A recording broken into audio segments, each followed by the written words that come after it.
Okey dah. Hai, Assalamualaikum, salam sejahtera daripada Snail Art Channel. Hari ini saya membawa anda tengok keadaan saya buat makeover ataupun DIY kemas pakaian saya. Sebenarnya bukan saja-saja saya kongsi benda ni semua. Dia adalah berkaitan juga dengan penerimaan kita yang dipengaruhi oleh membaca buku. Mesti ada persoalan pula kan, kalau baca buku ni jadi macam ni, senang dipengaruhi tak? Bila kita melalui ilmu, dia ada ilmu-ilmu yang memberi faedah kepada kita. So yang faedah tu kita ambil. Ada kebaikan, ada keburukan. So yang keburukan tu kita tak payahlah ambil, kita ambil yang kebaikan. So hari ini bagaimana saya nak share sikit ya, bagaimana buku ni, The Life Changing Magic of Tidying Up by Marie Kondo. Kalau tak silap dia punya penulis ni namanya Marie Kondo. Penulis ni daripada Jepun. Buku ni saya baca tahun 2017 kan, 2017, berharga RM69 kan. Kenapa saya beli buku ni saya tak tahu. Bila pergi kedai buku tu ada something ni kan, yang menarik minat saya. Kenapa perkataan yang menarik saya untuk pegang buku ni adalah life changing, perubahan kehidupan kita kan. Magic tu, magic of tidying up. Ada orang kata secret, atau ada magic. Walaupun kita kata mengemas rumah kan, rupanya ada research, ada kebaikan. Itu gunanya ilmu kan. Ada benda-benda yang kita tahu dengan kita mengemas rumah. Terutama kita sebagai seorang ibu, seorang wanita kan, siapa nak kemas rumah kita kalau bukan kita? Suami, sikit-sikit bolehlah. Anak, nak tunggu anak besar, susahlah. Apa-apa pun kita juga yang kena. Tak kira ada kerja ke tak kerja ke, ini adalah kita punya tanggungjawab. Kita lebih positif dalam penerimaan kita, dalam tugasan kita untuk berkemas. So buku ni bagi kenapa kan keadaan kita. Bila rumah kita kemas dan lapang, dia akan efek lapang diri kita, lapang fikiran kita. So fikiran kita lapang, badan kita rasa sihat dan kita lebih kreatif. So ini adalah antara kreativiti. Ini sebenarnya kalau ikutkan, ini art juga, seni mengemas kan. Bagaimana kita nak mencantikkan, macam juga lukisan. Sebab saya melukis kan, dalam keadaan kemas ni, dia adalah bagaimana kita nak letak kat sini warna dia kan, kelompok-kelompok dia. Sama juga dengan warna dekat canvas, warna apa kita nak letak kan, kombinasi warna. Ini kebaikan yang kemas rumah adalah jimat wang. Dalam mengemas rumah ataupun dalam kita mendekorasi rumah, kita bukan menambah barang, kita membuang barang. Sebelum ni bila kita membuat bila kita kemas rumah kan, banyak barang, semakin tahun bertambah tahun, barang semakin bertambah, tambah tahun, barang semakin bertambah. Sebab perbelanjaan kita tu. Lepas tu bila dah barang banyak, barang apa yang kita tambah? Stor penyimpanan tu. Kita beli almari. Lepas tu sebab nak isi ni kan, macam saya suka kain batik, jenuhlah satu almari kain batik ke.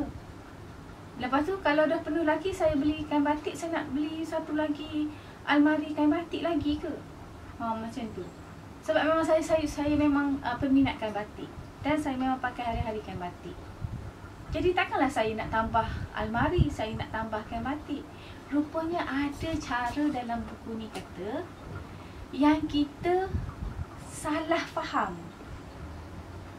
Dalam menghias rumah atau mendekorasi rumah, kita kena cut kita punya berbelanja. Kita kena buang barang yang kita tak pakai. Itu nanti saya tunjuk. Saya share juga kenapa ada 3 kelompok. pakaian saya kat sini kan. Kita kena keluar semua. Banyak barang-barang kadang kalau anda, saya tahu kan, kalau anda kemas almari baju, ada baju yang ada tag harga lagi. Ada barang-barang yang anda beli duduk dalam beg yang ada harga lagi, walaupun dah setahun. Itu kenapa dalam buku ni dia tekankan juga sebab jimat wang kan. So saya minatlah dengan jimat wang ni. Macam mana kita boleh guna information ni untuk kita berjimat. Kalau kita jimat berbelanja, automatiklah kita punya simpanan tu akan lebih kepada simpanan. Jadi kita tak ada tekanan keuangan. Itu cara dia. So salah satu cara kita overcome berbelanja. When you put your house in order, you put your affairs and your past in order too.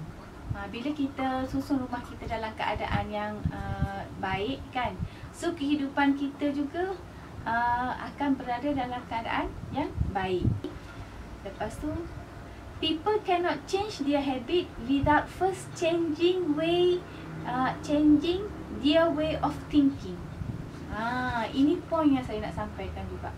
Sebab dalam kegagalan kita, dalam mengurus wang ke, dalam berbelanja ke, dalam membaca buku ke, habit kita tu, katalah kita suka gantung pakaian merata-rata lah kan, katalah balik kerja, campak je kain dekat selonggok walaupun bakul ada. Itu adalah habit kita. Kita dah terbiasa kita buat macam tu. So jadi bila kita nak tukar habit, dia mengambil masa sebulan untuk membina habit baru, ataupun untuk membuang habit lama yang negatif, yang bad habit tu kita nak tukar. Dia mengambil masa sebulan untuk kita biasakan, untuk kita menerima. Itu memang sukar untuk kita ubah kita punya tabiat kita ni kan. Dalam kita setiap kali membeli, kita kena tanya, perlu ke? Dan dalam membuat dalam kita mengemas pakaian kita, kita perlu buang benda, perkara ataupun pakaian-pakaian yang tidak memberi joy kepada kita. Nanti ada kaitan lagi tu, kenapa kita perlu buang barang yang tidak memberi kebahagiaan atau keseronokan pada kita. If you use the right method and concentrate your effort of eliminating clutter truly and completely within a short span of time, you will see instant result that will empower you to keep your space in order ever after. Katalah kali ni saya keluarkan semua kan, saya tak kemas bilik saya semua. Saya ambil satu part saya punya almari saja. So pakaian saya semua almari. Saya tak sentuh almari suami, saya tak sentuh anak-anak, saya tak sentuh tempat-tempat lain dalam bilik. Hanya pakaian saya saja. So kita buat macam bedah siasat, keluar semua. Okey, apa yang saya buat kat sini supaya anda lebih jelaskan. Keluar semua dan susun balik. A messy room equal a messy mind. Tempat yang berselerak sama juga dengan berseleraknya pikiran kita. Ini jangan terasa, bukan saya yang kata, Marie Kondo yang kata. Memang keadaan semula jadi kita lah kan. Kalau rumah berselerak, barang banyak, kita cara yang paling mudah untuk kemas rumah kita, kita tambah almari. Kalau kat dapur tambah lagi, tambah kabinet, tambah lagi kan, tambah store lagi. Saya cakap ni saya cakap dekat diri saya pun kan. Jadi kita beli almari, kita nak letak. Kenapa kita tak nak rumah sepah-sepah? Jalan mudah, kita ambil barang-barang yang kita tak boleh simpan ni, yang kita beli almari, kita sumbat dalam almari. So tak nampaklah yang yang berselerak tu. Itu cara mudah. Sebenarnya tu salah macam tu. Kan? Salah. Dia kata banyak ni, sikit-sikit je saya baca. Putting things away create the illusion that the clutter problem has been solved. Dia kata kita cipta keadaan ataupun beli almari tu mencipta suasana ilusi supaya kita tak nampak rumah kita berselerak. Kita melepas barang yang kita tak pakai, yang bukan keperluan kita, yang bukan memberi kebahagiaan kita adalah lebih baik adalah lebih penting daripada kita menambah. Itu yang dia pegang. Kan orang kata ni filosofi, kepercayaan dia macam tu. Membuang barang yang ataupun melepaskan barang, tak kisahlah kan, bagi orang ke, sedekah ke orang yang nak ke, offer kat kawan-kawan ke, jiran ke, whatever kan. Jadi bila kita bagi clearkan barang yang kita tak pakai ataupun yang tidak memberi kita kebahagiaan, kita hanya simpan barang-barang yang kita perlu, yang memberi kita keseronokan. Adalah lebih baik daripada kita asyik pergi luar, kita beli lagi. So kita akan balik kepada keadaan asal. Kita menjadi lebih confident dan lebih bersyukur dengan barang-barang yang kita sayangi berada di keliling kita kan. When I have my client sort through and get rid of their belonging, I don't stop halfway kan. Bila klien dia tu, dia takkan stop setengah jalan, dia akan clearkan sampai habis. Ni best. The sum total of all the garbage so far would exceed 28,000 bag. 28,000 bag. Lepas tu ada yang 45 liter bags, ada yang 70, ada satu keluarga hanya 3 orang, maknanya lebih kurang suami, isteri, anak, ada 45 bag, 70 bags, 70 bags yang dibuang, barang-barang yang dikeluarkan daripada rumah dia kan. And the number of item discard must be over 1 million. $1 million. Barang-barang yang dikeluarkan daripada rumah dia tu lebih kurang berjumlah 1 juta. Jadi kita tak sedar yang kita berbelanja, kita membeli-beli, kita berbelanja, rupanya barang-barang yang tak keperluan yang kita kumpul dalam rumah kita tu lebih, orang kata itu, tapi nak kata simpanan tak boleh lah, tak berharga kan. Lainlah kalau anda beli emas kan. Keperluan macam itu. Do you greet your house? Kan kita orang Islam, kita panggil salam kan, Assalamualaikum. Tapi sebenarnya dia kata greet tu, dia kata kita bagi salam tu, kita bagi Assalamualaikum, kita balik tu kita menghargai rumah kita kan. Bila kita sampai rumah, kita masuk, kita menghargai rumah kita, kita rasa bersyukur kita ada rumah.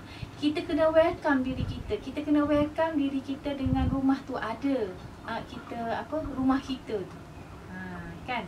Maknanya kita rasa bersyukur lah kan banyak rasa bersyukur kan, hikmah tu. Jadi bukan kata Assalamualaikum, masuk rumah dia macam tak ada efek apa-apa. Macam itulah. So kita kena praktis lah. Praktis tu yang nak membina habit tu. Okay. Dengan kemas ni kita menghargai rumah kita yang Allah bagi. Rumah dekat kita ni kan bukan senang dapat rumah kan. So kita menghargai rumah kita untuk rumah kita berada dalam keadaan kemas. Begitu diri kita ni, kita cantik diri kita, kemas diri kita, tapi rumah kita tak kemas. Tapi rupanya barang yang kita beli tu adalah barang tu, kononnya barang tu rupanya ada rasa supaya kita guna dia. Macamlah benda hidup kan.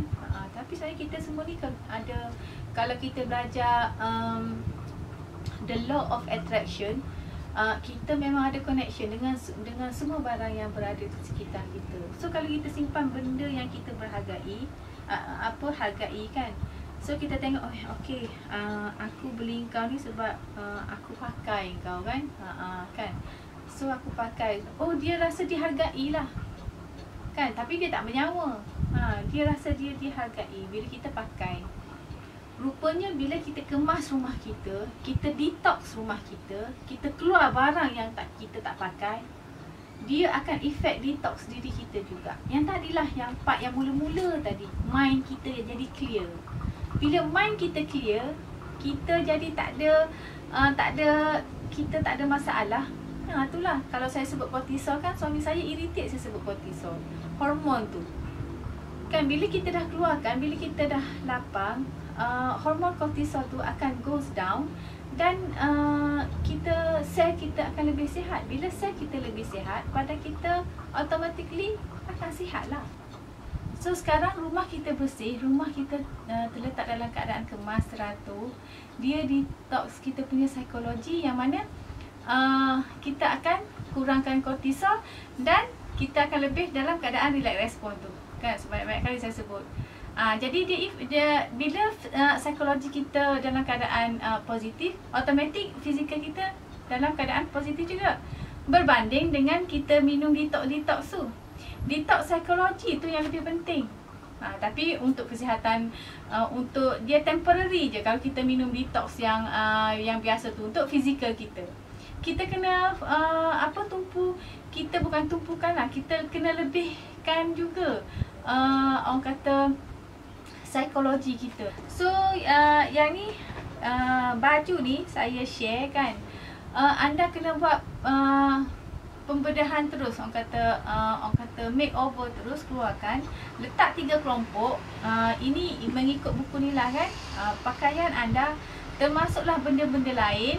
Begitu juga tindakan kita, macam stor dapur ke, barang-barang anak-anak kita ke, suami kita. So dia punya teknik ni sama. So contohnya sekarang ni ada 3 kelompok kain kan, saya letak 3. Mula-mula ni kita letak 1 kelompok, ya, katalah yang ni kan, 1 kelompok yang ni. Kita akan pegang kain ni kan, kita akan pegang kain ni. Oh, kain ni memang aku pakai hari-hari. Dan bila benda yang kita suka, kita akan bila kita pakai, dia akan memberi kita keseronokan, keselesaan kan. So kita pakai hari-hari. So yang ni kita akan letak dalam kelompok yang kita joy. Kita pegang, kita peluk, dia memberi joy kepada kita. Kita tahu dah kan. So kita letak sini. Lepas tu katalah yang ni, oh ni kain lama dah kan, kain lama, ini berharga lah, dah walaupun dah koyak tapi kita tak pernah pakai. Dah lama dah koyak tapi kita simpan, tak pernah pakai. Kenapa? Pemberian seseorang kan, macam tu. Jadi kalau kita pegang pun dia tak joy dengan, dia tak memberi kita keseronokan, tapi kita sayang nak let it go sebab ada sentimental value. Yang ni sukanya, tapi sebenarnya kita kena get rid juga yang ni. Kita kena keluarkan. So saya letakkan kotak ni, di dalam kotak ni adalah kan pakaian yang saya sebahagian lah kan yang saya tak pakai. Kan ada maxi ni, walaupun cantik, saya dah lama simpan kan. Katalah macam ni kan, cantik tapi kecil, saya tak boleh pakai. Anak saya pun tak minat. So walaupun benda ni mahal ke, cantik ke, saya rasa saya tak kurus takut. So saya sacrifice, saya terpaksa buang. Saya dah simpan benda ni dah bertahun. Memang saya takkan lose weight. So saya pun dari kotak dalam ni kan. Kotak ni terpulang lah, nak bagi sesiapa pun, ataupun nak letak dekat tong yang ada apa tu kan, yang ada tempat letak pakaian yang lama kan, yang ni. So yang ni walaupun sentimental value pun, saya akan ni juga. Macam tu kan. Lepas tu yang ni yang keluar semua. Ada tempat yang kata kita rasa 50-50 lagi kan. Sayanglah, ni kadang aku pakai, kadang tak pakai lah, kata tudung ni. Kadang aku pakai, kadang tak pakai. So kita letak 1 kelompok yang baru, kita akan check lagi kemudian. Macam tu lah. Oh yang ni saya tak pakai lah, dah lama dah ni, tak pernah pakai dah setahun ni. So saya tak ambil. Oh yang ni saya pakai lagi kan, muat lagi saya. So yang ni saya letak kat sini sebab saya pakai lagi. Yang ni saya memang pakai selalu. Yang ni jarang-jarang pakai, tapi nak buang sayang. Tak apalah, untuk next punya kan saya letak 50-50 punya yang ni. So saya letak 50-50. So begitulah seterusnya proses dia kan. Yang mana kita memang kita pakai harian, yang kita join kita letak dekat yang kita nak pakai, kita akan susun dalam almari. Yang mana kita 50-50, macam baju ni kan saya pakai sekali je kan. Merah sangat lah bang ah. Tapi kenapa saya beli dulu? Sebab ada duit, ikut kawan jalan-jalan saya beli. Tapi saya tak pakai pun. Sebab apa?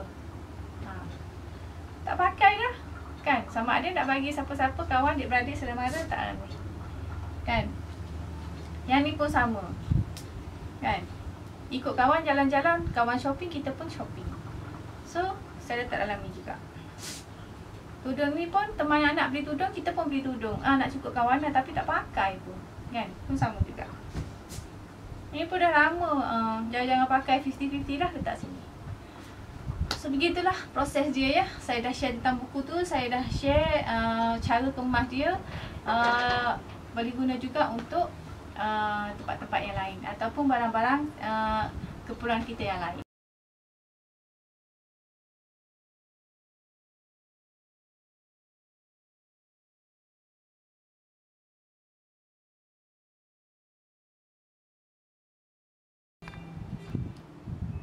So ini adalah kotak-kotak yang mengandungi pakaian dan barang-barang yang saya tak pakai. So saya akan bagi ke tempat-tempat yang saya dah janjikan dengan diorang kan. Semualah kat situ. So ini je lah yang tinggalkan sebahagian. Saya dah buang sebahagian besar pakaian saya. Tinggal sebahagian kecil saja yang mana muat dengan saya dan saya rasa saya takkan kurus. So yang mana yang kecil-kecil semua saya dah asingkan dalam kotak. So tinggal sikit sebahagian ni yang mana saya betul-betul suka pakai kan. Lepas tu tinggal suar dan kain batik. Saya memang suka pakai kain batik. So inilah kain batik. Tapi tinggallah juga kain batik untuk apa yang tidak berjahit kan. Untuk kes-kes kematian kan. Persediaan juga, kita kena bersedia ya untuk kematian juga. Dan yang ini satu lagi adalah laci untuk saya lah. Di mana saya letak tudung kan, tudung harian yang saya pakai harian, tudung bawal. So saya gulung je macam ni. Bahagian ni tudung, baju tidur saya, t-shirt dan juga blouse yang saya pakai hari-hari kan. So itu je lah yang tinggal. Dan ada juga satu laci kecil untuk yang pakaian yang kecil-kecil itu. Saya rasa tak banyak lah tinggalkan. Saya rasa lebih kepada mengurangkan barang keperluan dan orang kata tidak menambah lagi dengan membeli mengikut nafsu, dengan membeli barang-barang yang kita tidak perlu.